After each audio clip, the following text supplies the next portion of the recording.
Hey guys, today I'm coming at you with a very quick, easy, simple, light Instant Pot recipe. Got my trusty Instant Pot right here. As you can see, we got some corn, we got potatoes. We are making corn and potato chowder. It's also dairy free. We're going to be using, instead of the heavy cream, because I'm lactose intolerant, and if I can avoid using dairy in a recipe, I will. So we're going to use coconut milk. These are already cooked potatoes, so I'm not going to put these in right away when we start the recipe.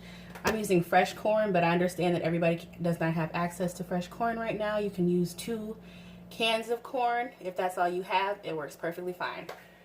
And what else do we have? You'll need some, these are just peppers and onions, season and blend. Some cornstarch for, this is going to be a thickening agent for the soup to make it a little bit more thicker, creamier. This is garlic, got a little slap your mama, and just a little oil. I'm using some olive oil just to saute my vegetables in my Instant Pot. I'm going to turn my Instant Pot on saute now. And I'm going to saute up my vegetables once this is hot. And once I'm done doing that, I'll show you how I put it all together. And yeah, it's really quick, y'all. So it's gonna go fast. Be right back.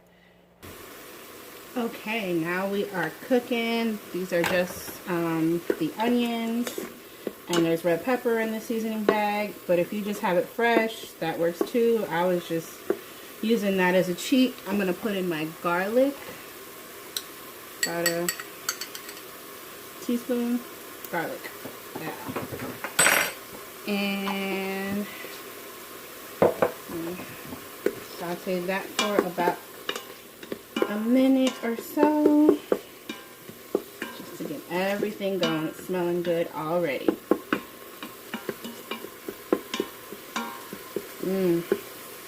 Yeah, it's been kind of chilly in Chicago, so I figured this would be a nice soup for today. Usually I don't eat soup when it's like summer or hot, but it has, like I said, it has not been that hot. So this is perfect. Alright, I'm going to scoop up my corn, y'all, and put it in there. This is 4 ears of corn off the cob.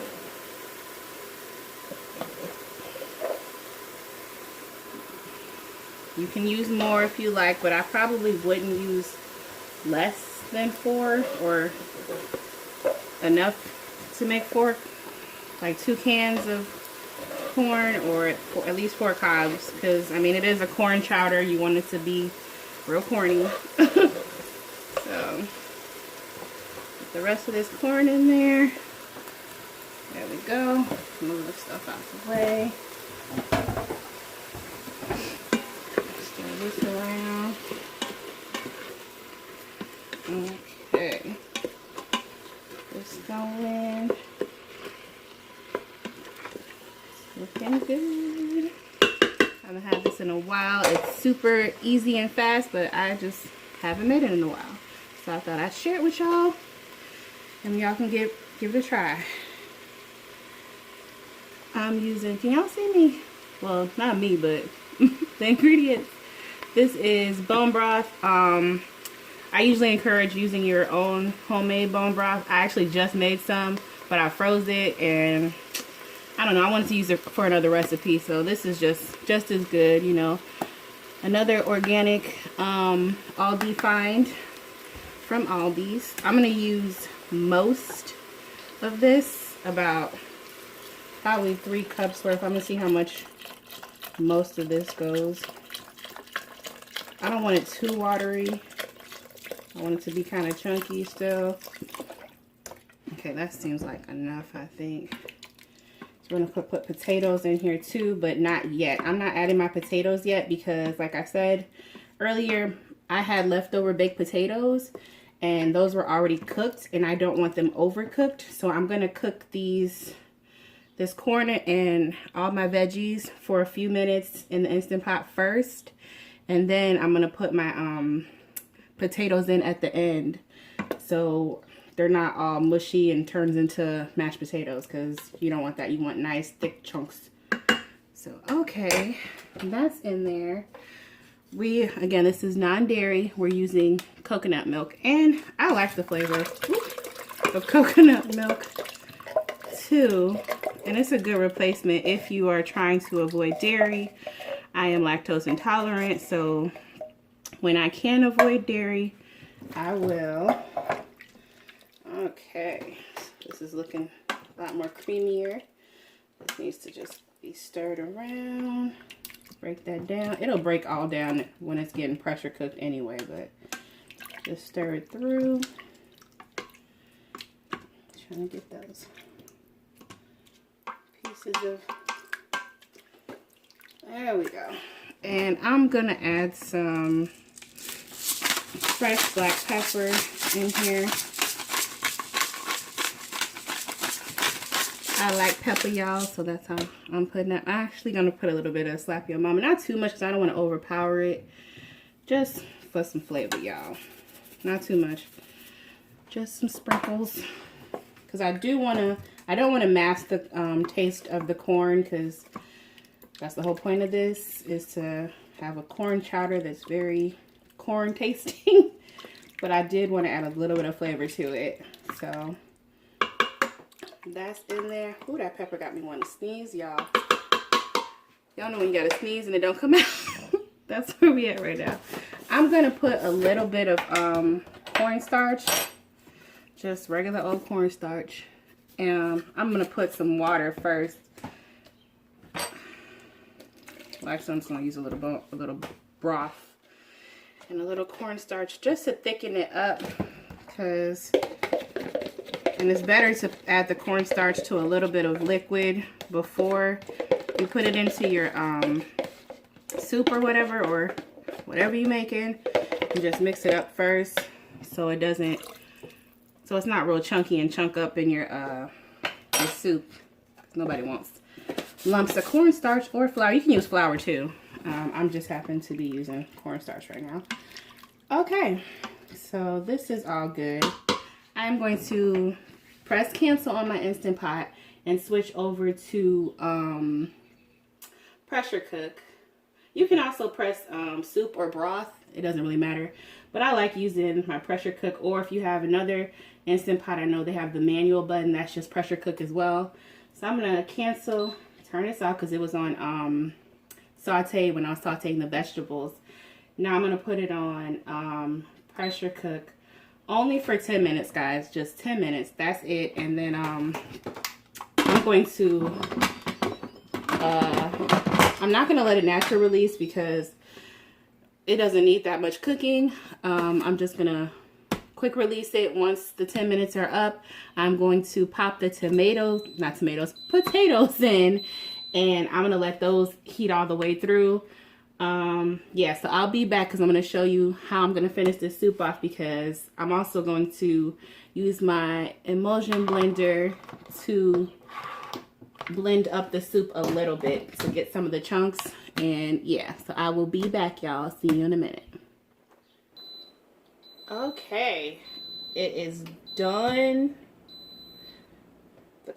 Well, it's not done, not completely. I'm going to release the pressure on your Instant Pot. As you can see, the pressure valve is down. So let's open and see what we got going on in here. It is hot. Get the spoon back.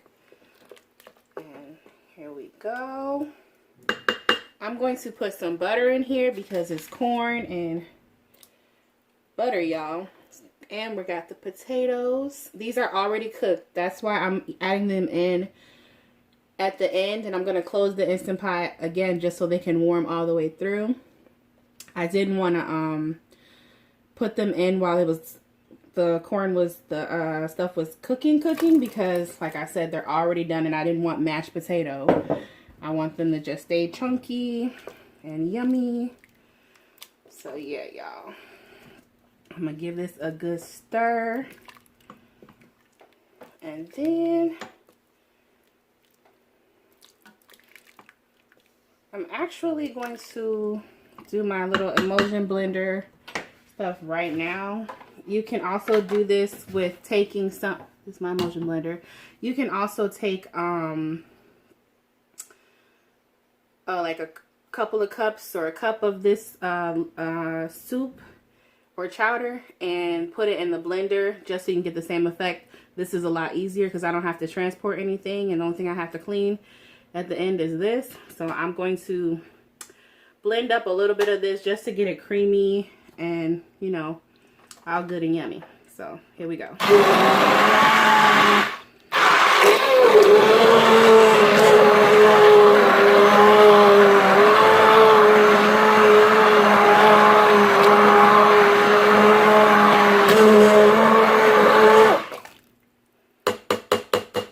Now see, I don't know if y'all can see the change in texture, but yeah.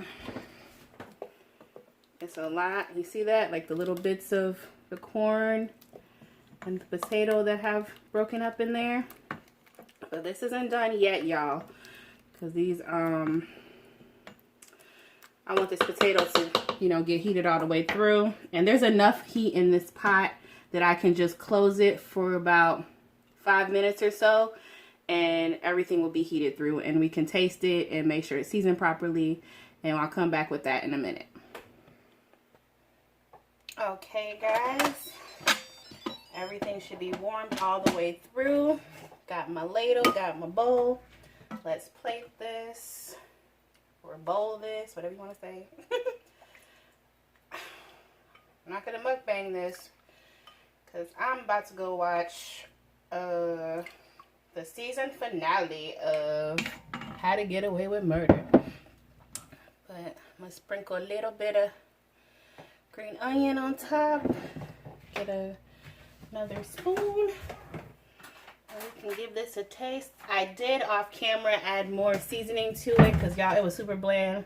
I added like a little bit more salt and pepper and a little bit of more Creole seasoning. But other than that, it's all to the good. Okay, well, maybe I should move it this way. Hold on. Ooh, hold on, y'all. Hold on. Okay, I moved over to the table, so let's give this a taste. I want to see the corn, the big chunks of potato. I'm sorry if I'm moving around too much, y'all. The chunks of potato, the corn.